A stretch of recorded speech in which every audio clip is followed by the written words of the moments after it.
सप्तविंश अध्याय श्रीकृष्ण कर्म रेचकित गोपींकु नंद गर्ग उक्त शुणाई कहे कृष्ण गुण सप्तविंशरे ए वर्णन श्री शुक उवाच शुण पांडव चूड़ामणि नंदनंदन कर्मवाणी गोपी गोपाले रुंड हुई कहती नंदन को बसाई मनुष्य नुहे तो बालक एहार कर्म मान देख केउ देवता गोप्य होई जन्म होइला देह बही आंभर वंशे जात होई एमंत देखिला तो नाही 7 बरस तोर बड़ा हस्तके गिरिए तोलिला नलिनी जन्हे गज करे पर्वत तोलिला सधीरे 3 दिनरे तोर सुत पुतना प्राण कलाहत एंतुड़ी उठी आरी दिन सकट भांगी कला चूर्ण दिनेक द्वारे बसीथिला तृणावर्त जे हरि नेला गगने नेई दामाइला शिलारे पड़ी उबुरिला दधि मंथन बेले धरी रूले बांधिला तोर नारी वृक्ष मध्यरे पशिगला जामला अर्जुन भांगिला पश्चादयित बालकाले मारिला कुमारंक मेले ताहांकु बक गेलुथिला बेनी फाड़ करी चिरिला धेनुका ताल बने नासी फल आनिला मनदोषी प्रलंबा युद्धे मराइला गोकुल नल उतारिला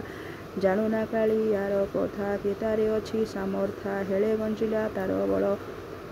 अमृत कला विष जल लोचने तार मुख चाहे गोपी गोपाल हेउ बाई आंभर बड़ इ मुहास बालकिन छाड़ती पास एबे तोलिला गिरिवर 7 बरस तो कुमर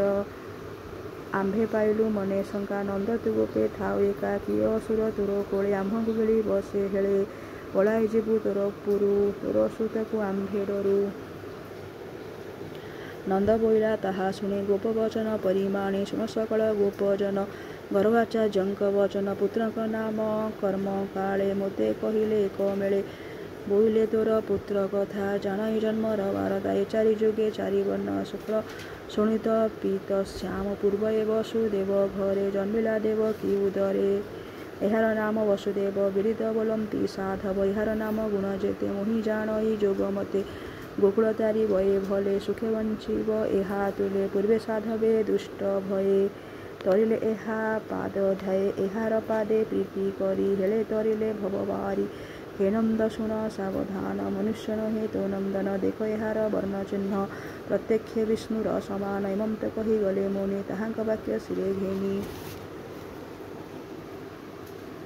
मंडली नारायण प्राय तुम्भे न कर मने भय एमंत नंद मुखु शुणे गर्ग वचन मने गुणी नंद वचने मन देई शंका छाड़िले कृष्ण चाहि आनंदे आलिंगन करी माया मोहिले नर हरि गोपाले होइले हरस कृष्ण को चाहि हस हस आनंदे सिरे कर देई बोलंती कृष्ण त्राहि त्राहि बासपत्रासु जे दारिला पर्वत करे उपाड़िला से आंभरकु सर्वकाले गुरु गोपाल एक मेले शरणु गलु तार पादे गोपाले बोलंती आनंदे कहई विप्र जगन्नाथ गीत प्रबंधे भागवत हरिचरित सुधावारी श्रुति जुगले पान करी आनंद मने कर लय हेले तारिबे देवराय सुजन जने एणे रस हेले खंडिव मोहपास हरिचरण आश्रय कर आउ नथिव दुख घोर यदि श्रीमद्भागवते महापुराणे परमहंस्यां संहितायां 10 स्कन्धे गोप